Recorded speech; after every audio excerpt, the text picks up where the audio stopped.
नमस्कार, स्वागत है आप सभी का मौसम तक चैनल पर। मैं हूं देवेंद्र त्रिपाठी। दोस्तों, 29 नवंबर को भारत भर में मौसम किस तरह रहेगा, क्योंकि जिस तरह की सक्रियता बनी हुई है, जाहिर सी बात है चिंता आप सभी को हो रही होगी। कहीं पर बारिश से फायदा हो रहा है तो कहीं पर नुकसान पहुंच रहा है। इस बीच देश के कई हिस्सों पर मौसमी सिस्टम बने हुए हैं और मैं बार बार यही रिपीट करता हूं कि जब भी भारत के ऊपर तीन तरफ से मॉइस्चर पहुंचेगा, चाहे वो मानसून का समय हो या मानसून के बाद और पहले का समय, भारत के कई राज्य प्रभावित होंगे। और इस समय जो पिछला WD आया था, उसके प्रभाव से भी यहाँ पर नमी पहुंच रही थी। इंड्यूस्ड सर्कुलेशन सेंट्रल पाकिस्तान से होते हुए गुजरात और राजस्थान के ऊपर पहुंचा था, अब मध्य प्रदेश पर है। और एक WD कल पहुंच रहा है 29 नवंबर को। अरब सागर से नमी का फ्लो बना हुआ है, ट्रफ की वजह से लगातार यहाँ पर नमी पहुंच रही है।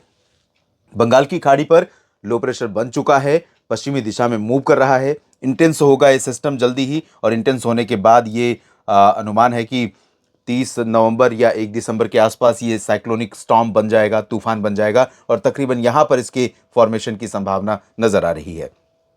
इसके बनने के बाद, इसके भारत के तटों के करीब पहुंचने के बाद क्या इंपैक्ट होगा वो एक अलग फैक्टर है। लेकिन अभी से इसके चलते जो ईस्टर्ली करंट है, ईस्टर्ली विंड्स हैं, ट्रोपोस्फियर में बहुत ज़्यादा मात्रा में पहुंच रही हैं, और ये सिर्फ साउथ पेनिनसुलर रीजन को ही नहीं बल्कि देश के अन्य भागों को भी प्रभावित कर रही हैं। अनुमान ये है कि अगले 24 घंटों के दौरान या फिर आने वाले दिनों की बात अगर मैं करूं, तो जो WD है और साथ ही साथ जो बाकी जगहों से नमी पहुंच रही है, उसके चलते आप देखेंगे कि दिल्ली और NCR समेत उत्तराखंड, उत्तर प्रदेश और हरियाणा, पंजाब, इन सभी भागों पर कल भी बादल नजर आने वाले हैं। और ये बादल न सिर्फ उत्तर भारत के भागों में बल्कि मध्य भारत में और दक्षिण भारत, पूर्वी भारत में भी कई जगहों पर नजर आने वाले हैं। तो इन बादलों का क्या इम्पैक्ट होगा देश के मौसम पर, अब हम इसकी बात कर लेते हैं। कहां पर बारिश की संभावना बन सकती है, इसकी भी बात कर लेते हैं।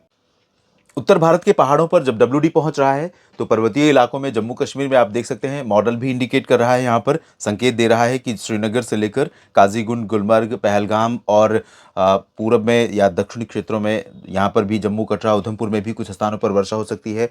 और ऊपरी इलाकों में जो हायर रीचेज होंगे, यहाँ पर बर्फ पड़ सकती है।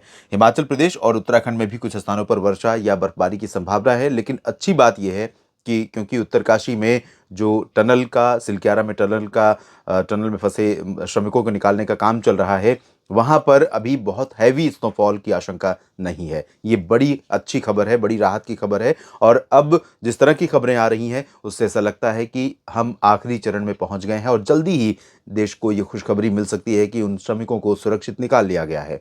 क्योंकि आप उन परिवारों की कल्पना कीजिए, उन परिवारों की मनोस्थिति की कल्पना कीजिए जो लगातार इस खबर पर नज़र गड़ाए हुए हैं, इस आस में कि जल्दी वो खबर आए और अपने परिजन को, अपने उस व्यक्ति को, अपने परिवार के उस सदस्य को बाहर निकलते हुए देख सकें जो उस सुरंग में फंसे हुए हैं। यहाँ पर अभी हैवी स्नोफॉल न होना ही अच्छी खबर है देश के लिए और उत्तराखंड में उन श्रमिकों के लिए। तो यहाँ पर फिलहाल स्कैटर्ड या लाइट रेन होने की संभावना, स्नोफॉल होने की संभावना रहेगी। गिलगित बाल्टिस्तान, मुजफ्फराबाद में होगी। लद्दाख में फिलहाल ज़्यादा चांसेस नहीं है। यहाँ पंजाब और हरियाणा के उत्तरी क्षेत्रों में, पश्चिमी उत्तर प्रदेश के कुछ भागों में और दिल्ली में भी बादल सुबह रहेंगे।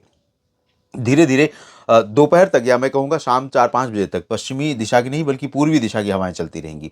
ये हवाएं लोअर ट्रोपोस्फियर में चलेंगी, सरफेस पर चलेंगी। इसके चलते यहाँ पर भी बादल बन सकते हैं दिल्ली NCR में और हरियाणा, पंजाब के उत्तरी क्षेत्रों या पूर्वी भागों में।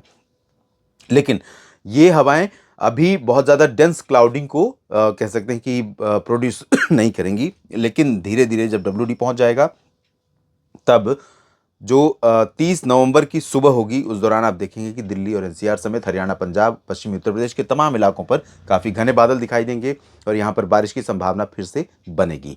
तो अभी जो कंडीशन है माफ़ कीजिएगा, अभी जो कंडीशन है वो ये है कि इन उत्तरी क्षेत्रों में, जैसा कि मैंने बताया, पंजाब, उत्तरी हरियाणा और उत्तर पश्चिमी उत्तर प्रदेश या फिर आगरा, अलीगढ़, मथुरा समेत ये उत्तर प्रदेश का दक्षिणी हिस्सा और हरियाणा का कुछ हिस्सा दक्षिणी भाग में, पूर्वी राजस्थान का क्षेत्र, इन भागों में कुछ स्थानों पर बारिश हो सकती है।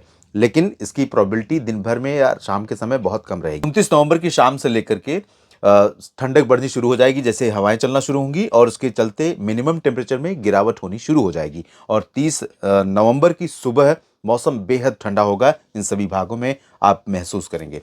और उसी दौरान बारिश भी होती रहेगी कई जगहों पर। 30 नवंबर के बारे में अगले वीडियो में बात करेंगे। पूर्वी उत्तर प्रदेश में भी हवाओं का रुख बदल रहा है और आज जो बादल आपको नज़र आ रहे हैं यहाँ पर देवरिया या फिर गोरखपुर, आजमगढ़, जौनपुर, बलिया और गाजीपुर, मऊ, चंदौली, जौनपुर, प्रतापगढ़, इन भागों में कुछ स्थानों पर आज रात में गर्जना के साथ हल्की फुल्की वर्षा हो सकती है। कल भी यहाँ पर सुबह के समय चांसेस रहेंगे। कुछ पूर्वी क्षेत्रों में और कुछ दक्षिणी भागों में झांसी, ललितपुर से लेकर महोबा, चित्रकूट, कौशाम्बी और प्रयागराज समेत सोनभद्र, मिर्जापुर, भदोही और आसपास के भागों में। इसके अलावा बिहार, झारखंड, पश्चिम बंगाल में फिलहाल ड्राई वेदर रहेगा, लेकिन धीरे धीरे बादल पश्चिमी बिहार, पश्चिमी झारखंड के क्षेत्रों में रांची, गया, पटना, दरभंगा से लेकर इन पश्चिमी भागों में कुछ बादल पहुंचेंगे। यहाँ पर थोड़ी बहुत वर्षा या बूंदाबांदी हो सकती है। पूर्वी क्षेत्रों में इन भागों में चांसेस नहीं है, इंक्लूडिंग पश्चिम बंगाल। पूर्वोत्तर भारत में भी ड्राई वेदर लगातार बना रहेगा सभी जगहों पर। ओडिशा में अभी राहत है, बाद में बारिश यहाँ पर बढ़ने वाली है। जैसे जैसे सिस्टम आगे बढ़ेगा, साइक्लोन बनेगा और उसका रास्ता जब तय हो जाएगा किस रास्ते जाएगा, तो उस रास्ते से निश्चित तौर पर ओडिशा को ये काफ़ी प्रभावित करेगा। छत्तीसगढ़ में अधिकांश जगहों पर बादल रहेंगे, बारिश होने की संभावना है। दोस्तों, छत्तीसगढ़, उत्तर प्रदेश और बिहार, मध्य प्रदेश का साप्ताहिक मौसम पूर्वानुमान मैं नहीं डाल पाया हूँ, काफ़ी व्यस्तताएं थी कुछ ज़रूरी काम की वजह से। तो जल्दी ही मैं कोशिश करूंगा कि आपके लिए अपलोड करूं, क्योंकि इन राज्यों के लिए, छत्तीसगढ़ और मध्य प्रदेश के लिए, उत्तर प्रदेश और बिहार, इन सभी क्षेत्रों के लिए जो साइक्लोन आ रहा है उसका क्या इम्पैक्ट होगा, आपके लिए जानने के लिए उत्सुकता होगी। डिटेल में बात करूंगा अगले वीडियो में। यहाँ मध्य प्रदेश में पूर्वी हिस्सों में सभी जगहों पर बादल रहेंगे घने और कई जगहों पर वर्षा हो सकती है। खजुराहो, पन्ना, रीवा, सीधी, सिंगरौली से लेकर जबलपुर, मांडला, बालाघाट, सागर, सतना, पन्ना, इन सभी भागों में, इधर बैतूल और भोपाल, उज्जैन, इंदौर, धार, खरगोन, गुना तक बारिश की संभावना है। एक्सट्रीम जो पश्चिमी हिस्सा है यहाँ पर चांसेस कम है, लेकिन मैं रूल आउट नहीं करूंगा। हो सकता है ग्वालियर और गुना, शिवपुरी और साथ ही ये जो पूर्वी राजस्थान का रीजन है, कोटा, सवाई माधोपुर, जयपुर, अलवर, भरतपुर का, इन भागों में भी कुछ स्थानों पर बारिश देखने को मिले। पश्चिमी राजस्थान में ड्राई वेदर रहेगा, ड्राई उत्तरी हवाएं चलेंगी, शुष्क हवाएं चलेंगी। इन ठंडी हवाओं के कारण तापमान काफ़ी नीचे जाएगा। धीरे धीरे पूर्वी राजस्थान में भी तापमान में गिरावट होगी।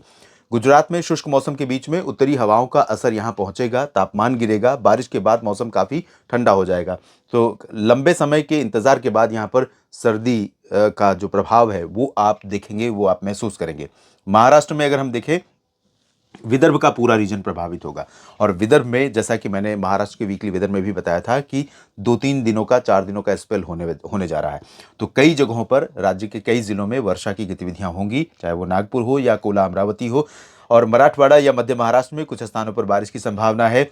संभाजीनगर, नांदेड़, बीड, जालना, हिंगोली में, अहमदनगर से लेकर इधर सांगली, सतारा, कोल्हापुर और सिंधुदुर्ग में कुछ स्थानों पर, गोवा में कुछ स्थानों पर वर्षा हो सकती है। जलगांव में भी थोड़ी बहुत वर्षा की उम्मीद आप कर सकते हैं। बाकी नासिक, पुणे और मुंबई, रत्नागिरी, इन भागों में ड्राई वेदर रहेगा। तेलंगाना में शुष्क मौसम रहेगा सभी जगहों पर, लेकिन आंध्र प्रदेश के उत्तरी तटीय क्षेत्रों पर अब बदलाव की आहट आपको महसूस हो सकती है। यहाँ विशाखापट्टनम, कलिंगापट्टनम से लेकर मछलीपट्टनम, नेल्लोर तक, इन सभी जगहों पर तेज हवाएं, आर्द्रता वाली और घने बादल, कुछ इलाकों में गर्जना वाले दिखाई देने लगेंगे। हवाएं महसूस करेंगे आप।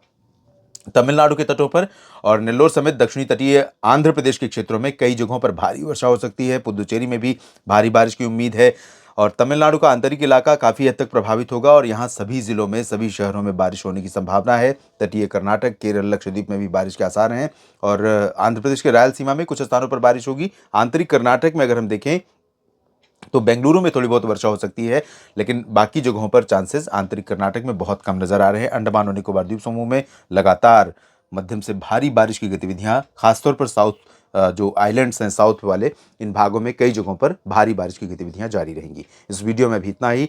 माफ़ी चाहूँगा, आज के वीडियो में बहुत व्यवधान रहा है, लेकिन अगले वीडियो में आप स्मूथ देख पाएंगे और कोशिश करूंगा कि साइक्लोन की संभावना के बारे में और डिटेल में आपको जानकारी दे सकूं, किन राज्यों को प्रभावित करने जा रहा है। ये वीडियो अगर ठीक लगे तो लाइक और शेयर करना ना भूलें। जानकारियाँ उपयोगी हो तो और अपने ग्रुप्स में शेयर करें। साथ ही साथ चैनल को सब्सक्राइब नहीं किया है तो सबसे पहले कर लें। आप सभी का बहुत बहुत धन्यवाद।